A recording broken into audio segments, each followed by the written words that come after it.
What's going on, guys? It's Mohammed, the host of Aware Alpha, and just welcome to episode 75. And once again, I just want to start with saying how grateful I am. I just feel super excited for everything that's going on. And as I'm bringing on a guest every time on the show in these last couple of weeks and continue to bring more, I'm super excited for all the different things and informations that I'm able to share on the podcast with everyone and all the listeners. And at the same time, I feel like as I'm bringing on different guests, I'm learning different things. And I feel like today it's one of those days where we're going to really learn some new ideas about, putting the right things in our bodies. And I feel like just a lot of new information. So with that being said, I have a special guest, someone that I started to look online. They showed up on my Explorer page on Instagram. And as I was looking through their stuff, I was very intrigued with the information and everything that they share. So as I reached out to them, it was been a blessing for them to want to jump on this podcast. Just to tell you guys a little about her, her name is Charlotte. And what she teaches through her programs and her coaching and everything that she shares online, it's really Ayurveda and psychology. I don't even know if I pronounced Ayurveda right, but she teaches, how to use those to live a good lifestyle, have the right habits, pretty much become your most aware self. So with that being said, Charlotte, welcome to the Aware Alpha podcast. Thank you so much. I'm very happy to be here.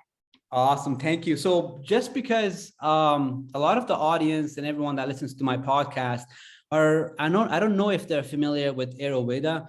I feel like myself, I'm a little familiar, but just, tell them a little about that, just for them to understand pretty much what it is.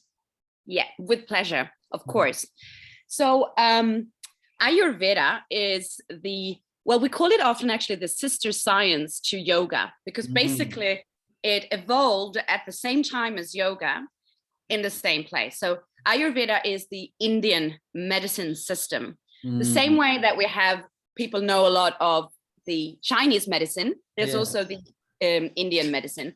And there's traces of the Ayurvedic medicine from 5,000 years ago. Okay. But most probably it has a much longer history than that, because it's just really from when we have written traces, right? So it exists probably since much longer than that. And the Ayurvedic medicine, just like in that sense, the Chinese and a lot of these more ancient practices are holistic approaches to health, which means that it's not so much a question of curing disease, even though, of course, they do cure disease, but as it is more a question of finding actually a certain balance with nature in general. So it's much less of this seeing the human being as separate from the rest of the world, but actually as part of this ecosystem that we are, which means then that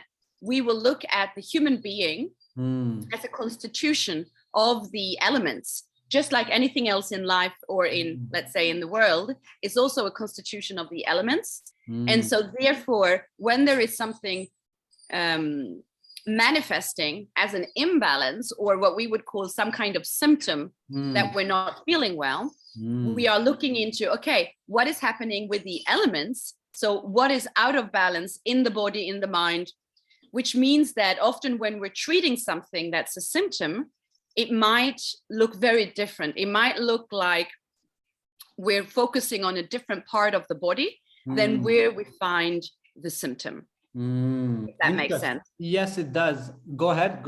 I thought you were going to say something else.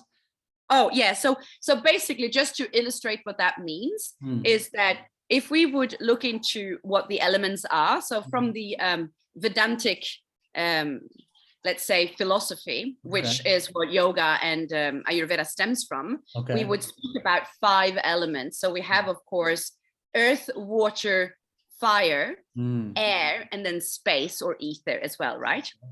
And so when we look into nature, for instance, and we would look into different organisms, let's say animals, we could see that some animals have more of one element than the other. So let's say something very simple, like a small bird. A small bird is very light and quite dry, and it moves around a lot. So we could say that it has a lot of the element of air and ether inside of it. Whereas, for instance, an elephant is much more stable and heavier and slower, and also lives much longer. And so it has much more of the grounding elements of earth and water, for instance, inside. Okay. And when it comes to us human beings, we have the same. So each human has a constitution, which is very much depending on, well, a little bit like DNA, right? So it's when you were born, where you were born, what your parents, constitution are. So it's very similar to a modern biology kind of approach as well. Okay. And so depending on then your constitution of these elements, you will have a tendency maybe to develop symptoms in one way or another. So when you know that about yourself, you can also then learn how to adapt and to live well in harmony with nature and the elements. What do you mean when you say constitution? Right. So constitution is these 5 elements. In the Ayurvedic way of speaking, we would narrow that down to 3 constitutions or 3 doshas, to use the Sanskrit word, which is basically just like bioenergy, if you will. So it's a combination of each of these elements. So we have Vata dosha constitution, which is air and ether, so very light, like a little bird. We have Pitta, which is fire and water. So it's a little bit heavier and much more action because of the fire. And then we have the constitution that we call Kapha, which is water and earth. So like the elephant, basically much heavier. And so each and one of us, we have all of this inside of us, but at different ratios. So when we speak of a constitution, it's basically to say, well, I am dominant, let's say 70% of Pitta and maybe 20% of Vata and 10% of Kapha, for instance, right? And that would be my unique constitution. And what is these 3 words that you just said? So Kapha, and so what are those 3 actually? Yeah, so we have, it's just the Sanskrit names for them. So it's Vata, which is the constitution of, it's the combination of air and ether into one bioenergy, Vata. Okay. And then we have Pitta, which is the combination of fire and water. And that's spelled Pitta. People would spell it in English. And then Kapha, which is then the heavier of them, which is earth and water. So that bioenergy, Kapha, is spelled Kapha. Knowing, of course, that all of these have Sanskrit writings. So the way I give you in letters could be maybe said differently depending on where you are, but it doesn't really matter because originally it wasn't used, obviously, in these Roman letters. So yeah. I see. Okay, so you said at the beginning that it's pretty much like Chinese medicine. It's the Indian yoga, like Ayurveda is pretty much yoga, you said, right?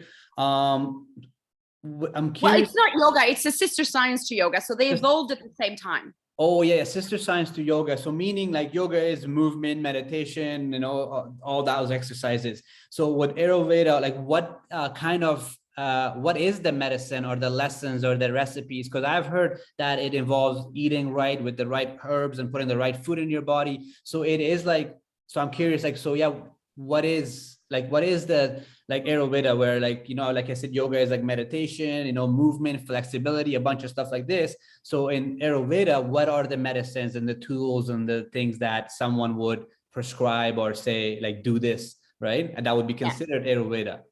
Yeah, absolutely. So basically, it's very true that what you've heard, we are focusing quite a lot on food because basically the idea is that it all comes from the digestive system. Okay. So this means that the Ayurvedic principle, if you will, the one thing to really remember that will kind of makes you understand how they think is that like attracts like and opposites balance out. So this means that if we look into nature, and this is also actually quite yogic in its way of approaching it, because it's about quality, right? So we have certain qualities, and when they go out of balance, we would then compensate, let's say, or balance that out with the opposite quality. So for instance, there are in what we put in us, in what we eat when it comes to the different foods, but also the different spices, for instance. We will have qualities that are warming or cooling or drying or making more moist. And so depending on what we have and what we need to balance out, using what we put into our mouth, because basically we're like a mechanism, right?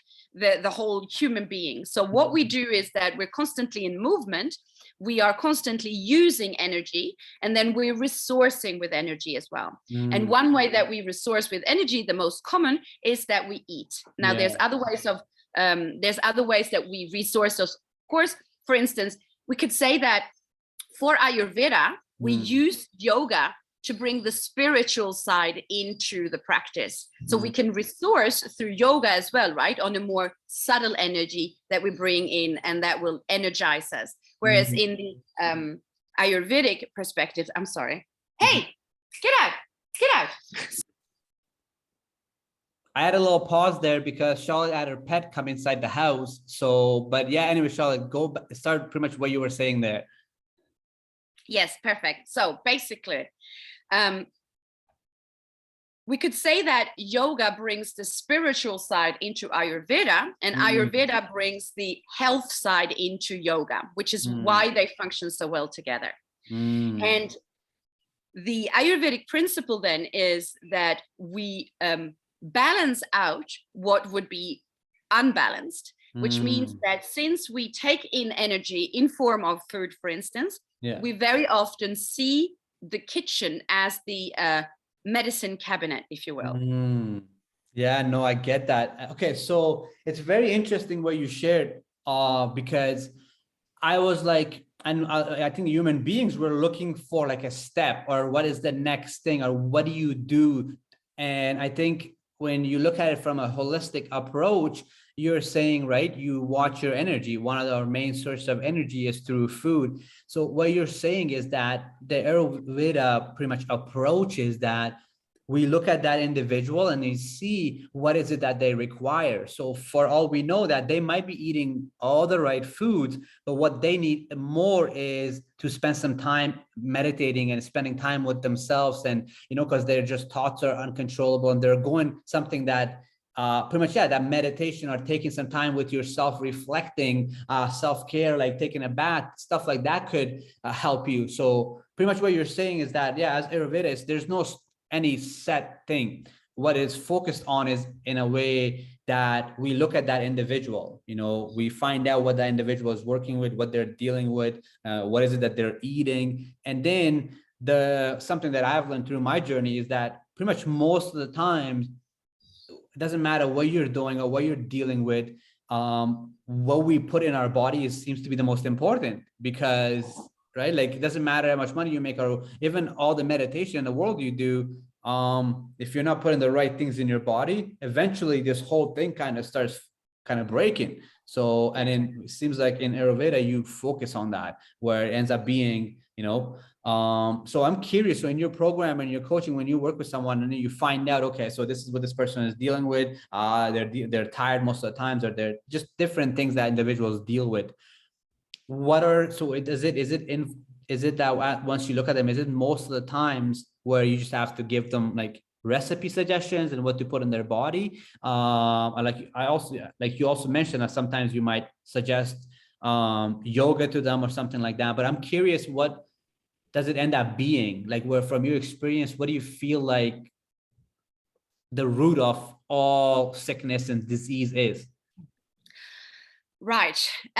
So what I would say is that there's two things that usually is what the recipe is, let's say. And number one, it's a question of routine or lifestyle choices even. So very often we can link, and I'm going to take an example to illustrate that. So very often we can see that by just making sometimes some small changes in their routine of the day, they will already begin to notice differences. Then, depending on how far along we are in the state of imbalance, so basically, imbalance begins on a subtle level, so more on an energetic level, which means, for instance, yes, on level of the thought or level of the emotion. And if we can address things already there by small changes in routine, for instance, we will not even sometimes have to touch at the food habits. However, very often it has gone from the subtle and into the more manifest, which means actually, as I said earlier, it kind of begins with the digestive system. So very often it's linked to early stages of imbalance we find in our digestive issues. And so that's where we then begin to look at, okay, maybe we need to change what you're eating. Now, what is really difficult is that people today don't know themselves, okay? They don't know how to read their signals, and they're very often actually quite ignorant to early signs and even sometimes more prolonged manifested signs as well. What they do instead is that they look at the latest trends, right? So this is the health trend for now. Do this, try that. And then there's the different, diets. Like I remember years ago when it was the big thing of the Atkins diet, for instance. And then there's the, which is kind of today, I guess, like a keto thing a little bit as well, right? It's a little bit similar, I guess. But the thing is, depending on the person, that might not at all be good for you. And I would even say that there's a lot of people who are practicing some stuff today that are very healthy and like conscious and spiritual that are really detrimental for their mental state, unfortunately. Some types of breath work, for instance, and also some of these like the cold and the hot kind of thing with the saunas and the ice bath and all of that, which is great for some people. For people who have a very high energetic activity on the mental level, this can actually be aggravating. They usually need to slow down instead and to ground, which is not usually happening when you're doing a lot of breath work, for instance.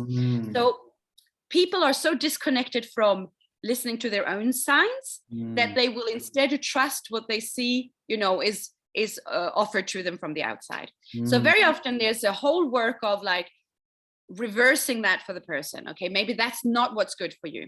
I wanted to take one quick example. For instance, I had this client so his work is in trading. So like a lot of people, I guess these days, it's very in. And so because he was living in Bali at the time, he was often working at night due to, time differences and stuff like that. But he had all these manifested issues that were on the mental state. So he was quite low in energy. He was quite sad, actually. There was like, I don't want to use that word really because that's clinical, but like a depressed kind of state a little bit. He would also experience constipation and he was never really hungry. So there was this like heaviness in him. And what he noticed as well was that he found it really, really hard to get up in the morning because he would actually get the second wind after 10 p.m. at night, which would have him then be more creative, it felt, at night. So by just do two things, changing his routine, I made him go to bed earlier at night, no questions asked, which would have him get up earlier in the morning. And in the early morning, I would have him have a ginger tea. Okay, so have ginger tea early in the morning.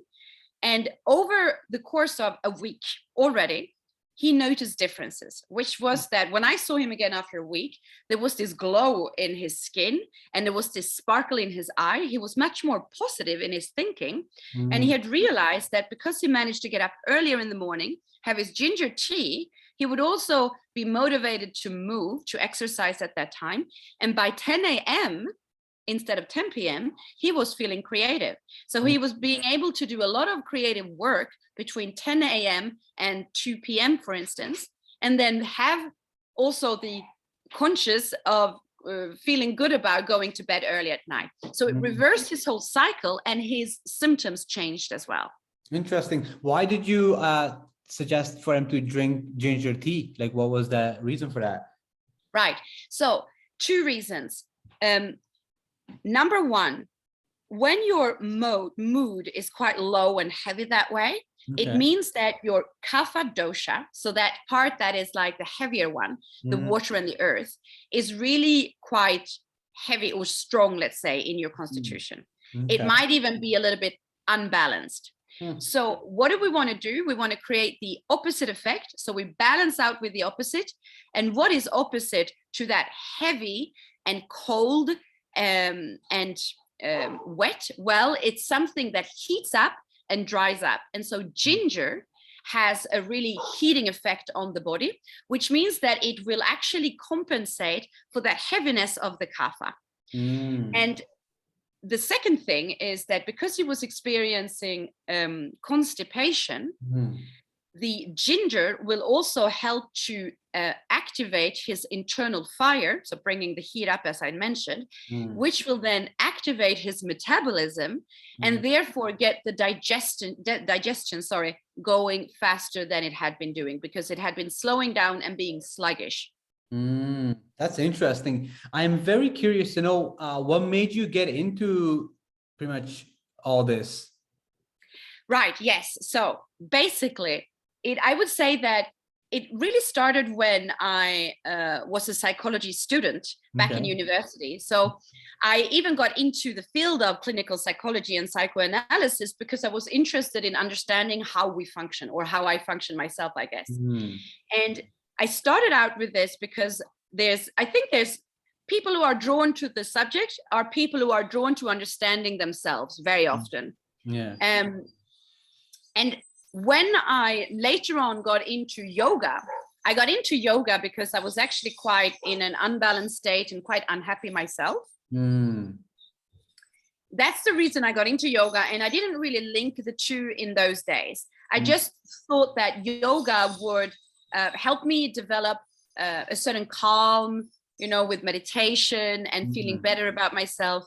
And little by little, as I advanced in my yoga practice and when I became a yoga teacher, I started noticing that actually psychology is what the West has developed in order to understand who we are. Whereas actually, in a certain way, yoga is the ancient Eastern tradition of understanding who we are, to see our true nature, right? As the Yoga Sutras even say. When we find yoga, when we find union, that is when the seer comes basically to the surface, right? The truth in ourselves.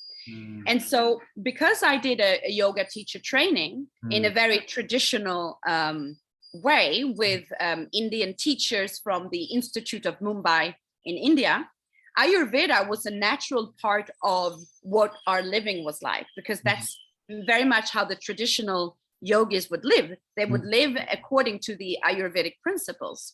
So I got in touch with Ayurveda as soon as I started my yoga teacher training. And seriously, I thought that Ayurveda was a way to cook. Like I was like, well, it's Indian cuisine, right? And that's what it is.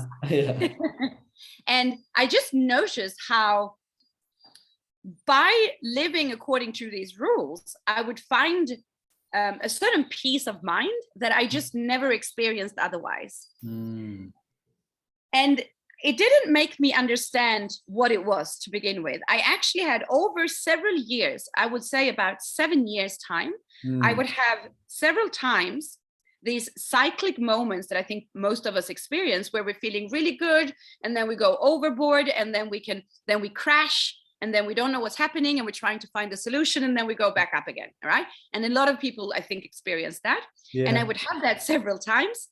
And every time, Ayurveda saved me. So I would try different things, Western medicine, Chinese medicine, this or that. And then I would see an Ayurvedic practitioner as well. And every time it saved me. And still, I didn't understand, right? So we have that with the mind, right? We just go back to what's familiar. And it wasn't until the third time where I thought to myself, well, quite obviously it helps me, but then I spiral back into something. So there's something that I need to change in my habits. And right at that point, my teacher from my teacher training, she was putting on an Ayurvedic training as well. And I said, oh, sign me up. Like, I want to get this, I want to understand this. And while I was doing the training, I had so many insights and revelations just about myself, which is really on a psychological level as well, which is why it's so interesting, And that's really how it happened. So once I got my certification and all of that, I seriously, really coming from the heart, I was just like, I need to share this. Yeah. And this is how that became my world. That's amazing. That's amazing. And it seems like that's how it happens most of the times, or in this day and age, where a lot of individuals want to learn from someone that learn from personal experiences, right? And then they found this working, and then now they're teaching that. And it seems like that's an industry that's growing more than, let's say, your individuals that are taking a university route education. But so on an intellectual level, they have the information, but on an experiential level, they're not actually. So, and then it ends up being that disconnection, right? And that's why it seems like a lot of individuals like yourself are, making a name for themselves and helping people, because people want to learn from people who have personal experiences, and they can be like, this is what I was dealing with, this is what I found that's working, and now I want to share it because like it's so good, right? How are you able to incorporate psychology into Ayurveda? Like, how are those two, like, what are you, because you teach both of them you teach your clients through both of them, right? So how have you been able to incorporate both of those into an approach to help people? Right, great question. So basically, the same way that we can look into how each person have their constitution, their ratios, it will give physical aspects, but it will also give, of course, mental and emotional aspects. And what I notice is that, let's take a very typical trait that we find in the world today, and that is very much promoted in the world today, which is the aspect in Ayurveda of fire, right? So the Pitta dosha. It's moving, always going further forward. It's leaders. It's I would even say that it's quite the yang aspect of us, right? And that is a great quality. But what happens is that when that quality turns towards the negative, so when it's unbalanced, what does it become? Well, it becomes jealousy, it becomes anger, it becomes some of these typical traits that we can see in when they speak about narcissism, for instance, today, right? And I mean, literally just that the world is on fire in many aspects, whether it's environmental or political or anything. It's all this kind of like the Pitta that's going overboard. So then when we look at each person and we go, okay, I have a lot of this in me, and I find it really hard to stay balanced in it. Why is that? So this is where I find that psychology then comes in a really good way, because what I've also understood is that we will continue to repeat the same patterns of behavior as long as we are not aware of them, right? When something is in our unconscious, it has its power over us. Yes. So, right? So a little bit like, I mean, it's Carl Jung who spoke a lot of the shadow and the persona, or, when we bring light into the shadow aspects, that is when we can change something. And when I look into, and this is like, I see this with my patients in psychology, and I see this with my clients in Ayurveda as well, right? It is only when we become aware of a trait inside of us that we can look at it and then change it. Once we know it, it's easier to change it, but we can only change it when we become aware of it. So these people who have a Pitta tendency, as long as they're not aware, I mean, hey, I'm the first one. Over years, I would have these cycles, right? And it was when I came to realize, oh my God, this is what I do. And so what we often call this, to make it easy, is it's a question of self-image. I have an image of myself that is deeply rooted inside of me, linked to who I make, what I make all this mean about me, limiting beliefs and ideas from my parents. So what we do when we combine the two is that we begin to look into the self-image of the person and then break it down in order to see, okay, this is the way I sabotage for myself when I have these tendencies to move too much into imbalance. Does that make sense? Yes, it does. It's interesting. So pretty much like it makes sense why psychology and Ayurveda works, because psychology is all mental and emotional and how to deal with all those things and how to deal with, how to build the right habits that are in place that are going to really control your life and lead you to wherever. If you have bad habits, it's not going to lead you to something good, but if you have the good habits, it leads to a healthier, much more aware version of yourself. I watched one of your posts recently, and you're talking about detoxing, right? I'm very curious to know, because even myself, I'm thinking right now, and as I was watching some of your stuff recently, that about 3-4 years ago, I had started to detox. So I would go buy these drinks that is for like your liver, and then you're supposed to drink it and flush it. These other like, and it was all like Chinese medicine type of like holistic stuff, right? This other drink that was good for your liver and lungs and all these different things. And then at one point, I was even drinking this tea where it's supposed to help you detox, like pretty much inside you. But anyways, around that time, I just learned about that, how important detoxification is, like detoxing.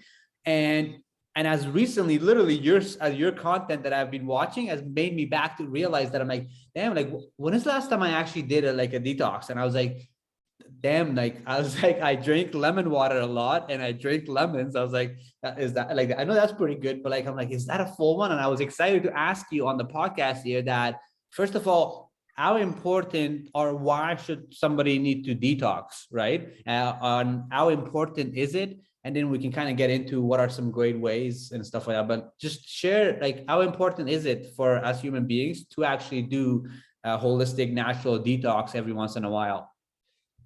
Well, I would say that the ideal thing would be to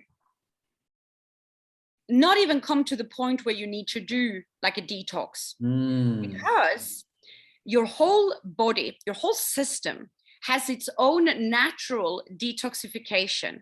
Okay. And when everything functions, it does this naturally, especially at night, which is the reason that when we wake up in the morning, if our body is quite well imbalanced, most of us need to go to the bathroom. Yeah. Actually, during the night, all the organs in the body are doing their own detoxification process. And then we eliminate that as we get up. This is the reason that we go to the bathroom. And this is the reason those who think about it, if they look at their tongue in the morning, it will have a coating, like a white coat, right? Yeah. And exactly. And so that is actually toxins that have been eliminated from the organs and that we can then eliminate from the body so that we don't bring it back in again. So what I was saying, for instance, yesterday in that post about detoxification, we have the fact of being alive in itself means that we take in energy because we eat. Yeah. We eliminate that energy or the toxins from the energy, what we can't use, the waste of it, in sweating, in when we go to the bathroom, and as I was saying, the tongue and all of that, right? And then what we need to do as well in order to keep this going is that we need to activate physically the body, and then we need to restore the body. So when we can do these four things in a balanced way and in a regular way, which means we do it every day, then your whole system is its natural detoxification. This means that we eat the right things, we move our body every day a little bit, we sleep in the right time, and then we eliminate. And we can, of course, I mean, life has it, of course, that we are not always perfectly in balance. And so there will be moments when we notice, okay, I need to do something extra about this because I notice that there's issues. I notice actually that I have toxins that have not been eliminated. And in that case, I can activate different processes, right? In order to help the organs a little bit extra. So there are all these herbs, for instance, like we can find as well then in other holistic approaches, like the Chinese medicine as well, that we can help, that will help. So in the Chinese medicine, there is a focus, I think, I don't know it as well, but there is a focus a little bit more on specific organs, whereas in the Ayurvedic approach, we're talking then about these doshas, these element constitutions, right? Yeah. So it's a little bit different to that. But basically, one of the first things that, just to give you a really easy way to think of when do I need to detox, or when do I need to think about how I'm eliminating, you'll notice it in a couple of things. So for instance, that coat in the morning, we all have it. But if you notice that that's actually quite a thick white coat, like for instance, people who when you have a flu or when you've got a cold, so like for instance, you're in Canada, I'm from Sweden, right? So I know that in wintertime, most people have this ongoing cold, right? That just keeps on, and so in those moments, we do notice that coating on the tongue is thicker than usual. So that is one of the things we notice. Okay, that's not normal. That's already an early sign. I need to detox. There's other things like just having a lot of pain in the body, like the joints. If you experience that, you wake up, you're always kind of stiff and you have these pains.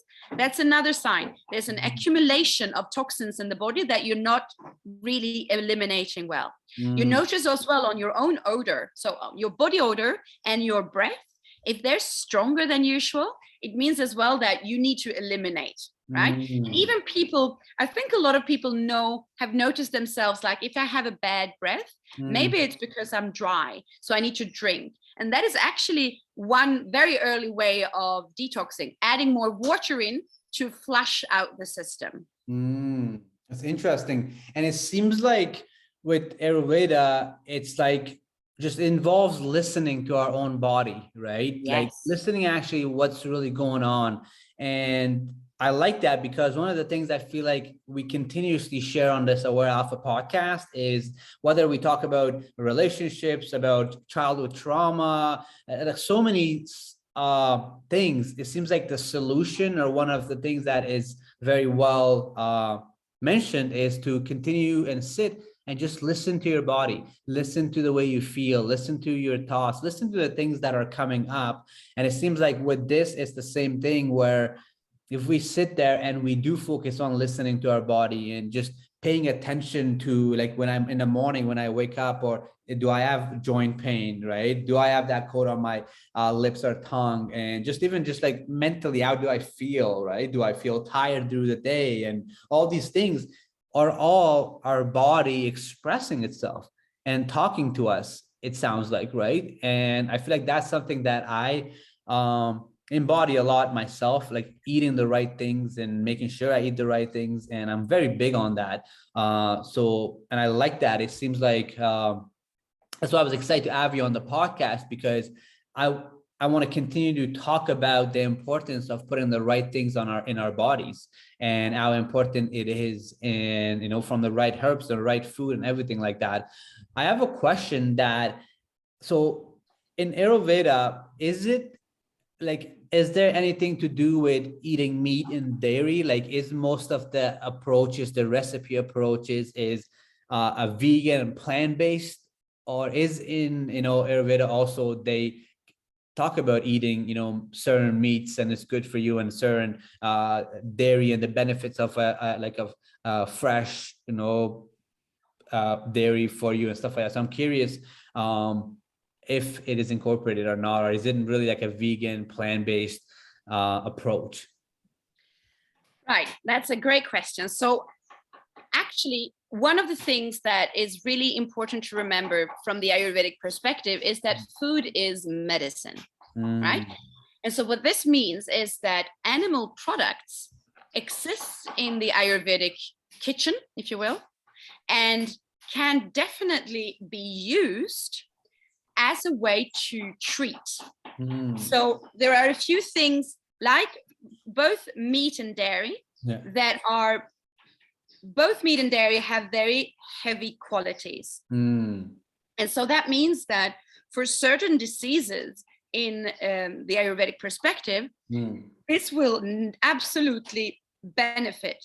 I would say that the big difference is that when you look at meat and dairy as medicine for us. Like, actually, if you would look back thousands and thousands of years ago, when we couldn't just go to the supermarket and buy our steak, when humans would kill an animal, that would be food that was very, I mean, it wasn't every day, right? Because they probably wouldn't kill every day. And so it's the same way. It's like, it's something that we can use because we need it at time. And it's when I really want to say, it's like when it becomes industrialized. So basically when it becomes this thing of eating meat every day, or eating 3 times even a day meat and dairy and all of that, that's not recommended. I like that. You know why? Because my approach to eating is, and just like my research process is to look back at hundreds and hundreds and hundreds of years ago, and what were people eating? And exactly you just said, and meat was a delicacy, right? It's like when the hunters went out and every once in a while they got something, they came back and then it was a delicacy. And then for the rest of the times they were eating off the ground and off the planet and what it was bringing, which was herbs and fruits and vegetables and stuff like that, right? So and that's the first time I've heard somebody else literally share that and talk about it like that. So it's so true. So that it makes sense that meat and, milk and dairy, there's certain things that it's very beneficial. And once again, it just comes back down to it depends on that individual and what's like, what are they dealing with and what would be the best thing for them, right? And sometimes it sounds like eating meat and dairy and certain things that are in it is probably the most beneficial, right? Everyone that's listening to the podcast, if we hear a little bit of hammers and everything like that, Charlotte is in Bali, and before we start the podcast, she mentioned that there's some construction going on. I was like, you know what, it's okay, let's record anyways, because the content that we're sharing here is actually very, very valuable. So I'm sure everyone listening, they will go through the couple of seconds of hammering and everything like that. I am very curious, what made you move to Bali? Because you said you used to live in Sweden, right? So what inspired you to go to Bali? Right, yes. So I was born and brought up in Sweden. And then I actually lived most of my adult life in the south of France. Okay. But when I was about 20 years old, so this is a very long time ago, like 20 years ago, okay, I went out traveling, backpacking through Southeast Asia, which was a big thing back then. Okay. Nowadays, the world is so small, so it's nothing. But back then, it was like a big thing, right? Yeah. And it was the first time I set foot in Bali back then, and it just had this effect on me, right? I fell in love with the place, and it was just this incredible experience for this, 20-year-old Swedish girl who'd never been out of Europe. And it was just, so when I went back to Europe and then I moved to France, it existed in me for years and years. I had this like longing to just go back, Yeah. And so when I finally moved here I had gone through some quite important changes in my life. Okay. On a personal level. Okay. And I had left I was in the corporate world and working and I changed a lot of that. Yeah. It took a couple of years to do. And during that transition, I had this, I was actually in therapy, and I said to my therapist, or analyst actually, because she's a psychoanalyst, I said to her, I think I want to become a yoga teacher and live in Bali. And she looked at me, she's like, well, of course. I mean, I can see that happening. And it took some time, but I had this deep desire inside of me for this. And so, and I came back to Bali. I had a friend who'd been living here for the past 15 years already. So I came to visit, and I think it's difficult when you explain it in hindsight. In the moment, things just go in this kind of like flow. It's just happened. And then, And how many years have you been living in Bali now? Now I've been here for 7 years. 7 years. That's amazing. And I just wanted to make a comment, because you said 20 years ago, like when you came out, and in my mind, I was like, so you're saying you're 40? And I just want to say, you look like you're 32 to me. If you had asked me how old I look, I would have said 32. So pretty much everyone listening to the podcast, everything that you're putting in your body and the whole Ayurveda and that stuff obviously is working, because like you look 32 and you just said that, so I just want to say that that's what I would have guessed. I would have said 32. So the thought that I have is for you, psychology and Ayurveda, right? And it involves, really like emotions and mental habits, all these involved, and at the same time, what we're putting in our body and all these things, right? So for yourself, when you're working with a client or you were working with an individual, what do you notice that's the most common thing that people are dealing with these days? Is it emotional challenges, or is it more like, health challenges in the sense of like they need to work out or something, stuff like that? Between those things, what do you feel like it's most of your clients, like, are they coming with you where like they have emotional imbalance and you're like, you know what, let's look into it and then go from it? So what do you notice most people that are coming to you are dealing with? Well, you know what? Most people come to me with a more physical reason, right? Okay. So it's often they speak about something. It could be hormonal, because someone told them that it's hormonal, not because they know it, but because someone told them that it's that. Okay. It could be digestive. It could be size of the body, exercise, all these kind of things. And what I always discover, like this is, it just seems natural to some of us, right? You'll probably agree with me, but what I always notice that the root cause is always emotional. No, so true. It's so true.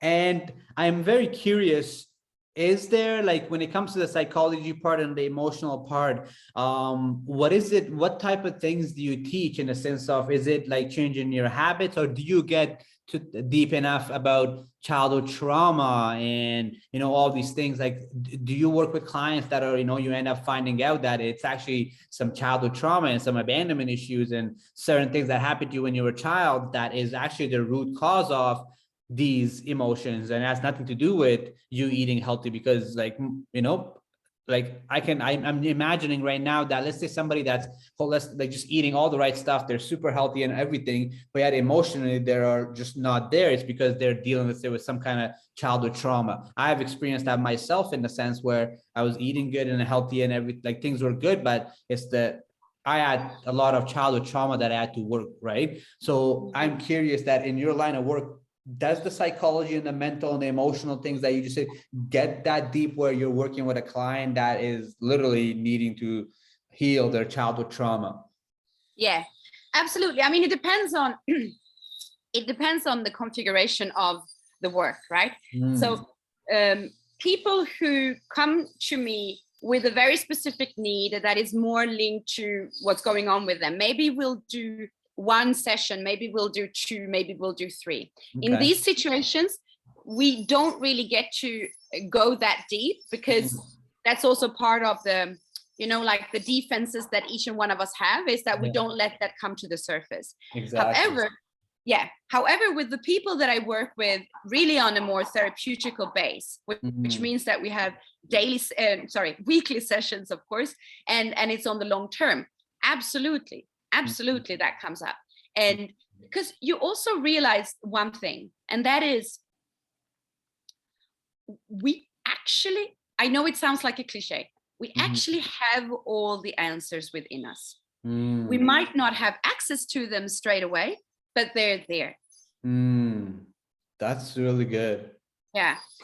It sounds like we just have to listen long enough, patient enough, and be patient enough for those to come and those answers to come, which most people are not doing, right? Most people are not staying patient and getting distracted by TV and Netflix and all these things. And you could probably not even, with one session or two sessions sitting with someone, if you were to tell them like, hey, you should take some time to just listen, they probably won't even really like take that as an important information, right? Because I feel like most people are naturally looking for like prescription. Like, Yeah. tell me, give me steps, give me 2 steps, and then like I'm gonna follow the steps and everything should be okay, right? But it doesn't, life doesn't come in steps, like you have to listen to your body and then see what you require and then kind of go from there on, right? Yes. And I just have to say, when you said that, it's so, so true. And it's like they want the magic pill, right? They want the recipe, they want the solution. Yeah. And I can't help by linking this to this incessant need that we've been indoctrinated with of producing results. Because what producing results have is that we don't have patience, right? So from early on, as children, when they start to give grades in school and all of that, we lose the interest. We don't want to learn to learn. We want to learn to be able to get good grades. And so it's produce a result, and then you know that you are worthy, which means that you don't have patience for the confusion, for the time, for the passive side to let things come to the surface. We become, what I was thinking when you were saying just that stuff is that we become somebody that is doing, which most of the times the solution would be to being, right? And that's a very hard thing for a lot of people, right? A question that came to me and I'm really very curious to ask is, what would you say is the key to longevity? And longevity meaning like living a long, healthy life, being 90 to 100 years old, and your brain, your mind, body, physics, everything is still functioning the best it can. Yeah. I would say, in one word, regularity. Tell me more. So basically, it comes back a little bit to the idea of the magic pill or the recipe. And if we look into most of the issues that people have, and where they try different solutions without finding that it gives results, it very often just comes down to the fact that they didn't actually commit to a long-term engagement to this thing. Actually, probably most treatments or diets and things like that have benefits. But because we are not seeing results early enough, we usually give up, and then we give into our tendencies to go back into that cyclic thing where we slope down, we sabotage, and then we look for something new. So it is coming back to the idea that Western medicine has taught us as well, that just do your thing, and if it's not working, here's a pill to cure it.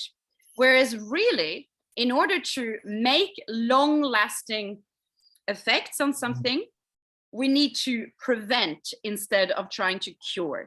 And what that means is have a regular routine in your life, whether it comes to how you live your life, how you relate to other people, what you're putting in your body, what you're doing with your physical body. And then make sure that that is not something you do as a quick fix, but you do it from day one and you continue. Make it your life, make it your identity even. Yes. No, I like that. Make it a lifestyle, right? Instead of like, eating like certain diet for a couple of weeks or eating certain this like actually do something and embody something that it becomes a lifestyle, right? And then go through that. And I think through that process, when you look at it in that approach, you start to become very self-aware.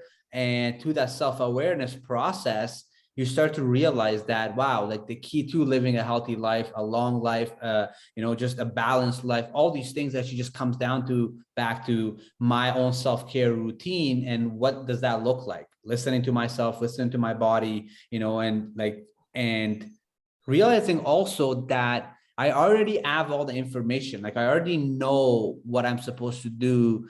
And even like the idea when you said like our body is already naturally detoxing, right? I think the key, and I just came to my mind, it sounds like, is that we should just put the right fuel in there for this thing to do its own work, right? Instead of focusing on like, what kind of tea should I drink to detox, or what kind of thing I should do, right? No, I think that's super, super important. And I love the answer that you just give, because I think one of my biggest fascination is living a long life. I truly believe that I'm going to live to 120 years old, and I'm always looking for information on how to do that, right? One other question about like cardiovascular exercises, and I ask this because I'm very curious on, because I feel like it's one of the most important things for even for our heart to work the best, is that we got to make sure that, you know, our like lungs are healthy, like the air that comes in and out of this, right? So I'm very curious, because yoga is very like if you're doing yoga all the time, it's very good for flexibility, right? And then yoga also has meditation, where it's taking the time to emotionally balance and regulate your emotions. And one of the things I noticed through, and I'm actually interested in getting my yoga teacher certification, and that's something I'm looking into in the next 6 or 12 months, is I noticed there's nothing about cardiovascular exercises or cardio, let's say in like any of the Indian or Chinese teachings, or maybe I'm not aware of it, right? So I'm curious, how important is that? And do you, like how often do you maybe talk about that? How often do you find that people that come to you that are really, the reason why they are where they are is because they have not been active. They have not been literally taking their exercising, taking care of their cardiovascular, right? So I'm just curious, how often do you see that? Why I ask also is because I feel like if you're doing the yoga and if you're doing meditation and you're taking care of yourself, you don't really find out what's wrong with you from the cardiovascular, like your cardiovascular, until let's say you're 60, 78. Like as you're older is when you start kind of feeling like, oh, wow, I should have actually moved more. I should have like just did more cardio, whether it's boxing, dancing, running, whatever it is, right? But yeah, I'm curious to hear your thoughts on it, in the sense of how important it is that into incorporating living a healthy, full life. Yeah. So that's a very interesting question, because I think that, first of all, I think that the idea that we have that we need cardio as a type of exercise is also more as a result of the very sedentary lifestyle that we have. And if we look back from quite long ago, let's see, can you still hear me well? Yeah. Oh yeah, I can still hear you.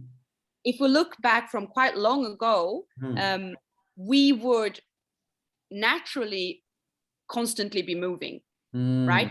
Work-wise, we would work with our bodies. So the question wouldn't even really need to be. And the issues, the cardiovascular kind of problems, diseases that exist is something that's quite modern, right? It's more linked to lifestyle situation and what we eat and how we move, etc., more than just having a quite normal ancient way of being where we move constantly every day. They actually, in yoga, even the classical yoga, which is, I mean, I know that it's very trendy with or popular, I should say, with Ashtanga Vinyasa and these kinds today, because that is much more of a cardio training. But even in traditional Hatha yoga, classical yoga, you warm up the body with sun salutations. And if you do a certain number of sun salutations, you will definitely get your heart rate up, and you will get your cardio in that. And the essential part is that we do this, right? So you will get your heart rate up by doing sun salutations, for instance. But then also in yogic practices, the pranayams, or the breathing exercises, are really working on the cardiovascular as well, on the lung capacity, on the respiratory system. Sorry, that's what I wanted to say. That's interesting. And I would even say that if you look at yoga and Ayurveda, they would never really promote what we hear as cardio. Now, I'm a runner since many years, and my Ayurvedic doctor, he said, stop running. You know, you don't need to run. And running is actually a very modern activity. It started out actually with it started out in America with when Nike created a shoe for running. And that's the whole concept of jogging started then. And it's really coming from marketing originally. Not saying that it's not good for you, because I mean, I love running. So yeah, for sure. It's interesting you say that, because I once talked to somebody and I asked the same question of what's the key to longevity. And they actually said that they don't like to run and they don't like to work out too much, because why would I overwork this body that I'm gonna have all my life? So if I want to live a life to be 90, 100 years old, why would I go run these like ultra marathons and all these so they were very against running, in the sense of like, instead of running, just live an active lifestyle, in the sense of, hundreds of years ago, the hunter gatherer wouldn't wake up and be like, I'm going to go run a marathon today. No, like they were just naturally moving all the time. So they didn't have to actually do running. So it makes sense that it's a marketed thing. And at the same time, that a lot of people, as individuals like myself, or anyone that like wants to run, is because like I work from my laptop, and if I'm sitting from a laptop 30-40 hours a week, and I'm not actively and consciously choosing to go move, then I'm probably going to need some cardio, because right, like I'm just sitting, right? And exactly. One last question, actually, before we finish up the podcast, and I'm very big on this in the sense of I heard a podcast once, I think it was like Tom Bilyeu, and he was like interviewing person that ended up becoming a doctor, and he believed in the 3 S's that are the key to longevity, which is sleep, sex, and sun. So I'm curious to know, like, when it comes to the sun, is there, because for me, I just recently moved to a province here in Canada that there's 330 days of sun, and I really am a big believer of, in the sense of like being somewhere where I can be exposed to the sun at least 1 hour, 2 hours a day, and making sure to get that natural vitamin D. So I'm curious to know how important you think it is to make sure we get sun on a daily basis, or do you feel like it's not really a big deal? And like I'm very curious to hear your thoughts on the importance of getting sun daily. It's obviously the source of life, right? So it's really essential for us. Yeah. And the reason is, when you look into it, so once again, from the Ayurvedic perspective, they will not speak about sun specifically, but they will speak about the dinacharya, which is the daily schedule. And the daily schedule is that you wake up a little bit before the sun comes up, actually, so that you are up with the sun. Yeah. And then you go to bed when the sun goes down, more or less. So that you allow for your body to restore in the hours of the day when the sun is not there. And then you are up when the sun is there. They even would say that the biggest meal of the day should be in the Pitta time of the day, which means actually when the sun is at its highest. So between 10 a.m. and 2 p.m. Interesting. Yeah. I like that. Thank you for sharing that. And just though the correlation and the connection in the Ayurveda practice, and now the sun, the importance of that. Before we finish off, first of all, I just want to say thank you so much for your time today, Charlotte, because I'm sure everyone listening to the podcast are going to take some value from this and going to learn something from listening to this podcast. Before I finish off the podcast, please let everyone know where they can find you, and I will include everything in the detail section. Wonderful. Well, first of all, thank you very much. I really enjoyed this. I'm so happy that we could do this today. And yes, so people can find me, of course, on social media. So I have my Instagram, which is Yogi Shah. Okay. I also have a website, which is conveniently yogishah.com. Okay, awesome. And I even have actually a YouTube channel, a very small one, but still, where you can also find me talking about things as well, if you prefer listening to me chatting, which is with the same name, Yogi Shah. So these are my 3, let's say, channels. Awesome. Sounds good. Well, like I said, it was a pleasure having you. I'm going to have the detail section, all Charlotte's info. And lastly, everyone listening to this podcast, as we finish off the podcast, my intention, as usual, is for you to truly, truly take this information and implement it in your day-to-day life. Take something from this and make it a habit in your life. Make it a conscious challenge in your life that you're going to do more of it. You're going to learn more about it and continue to discover yourself, because at the end of the day, the more you learn about yourself, the more you learn how to take care of yourself. And I think that's just super, super important. And lastly, until next time, please stay an aware alpha.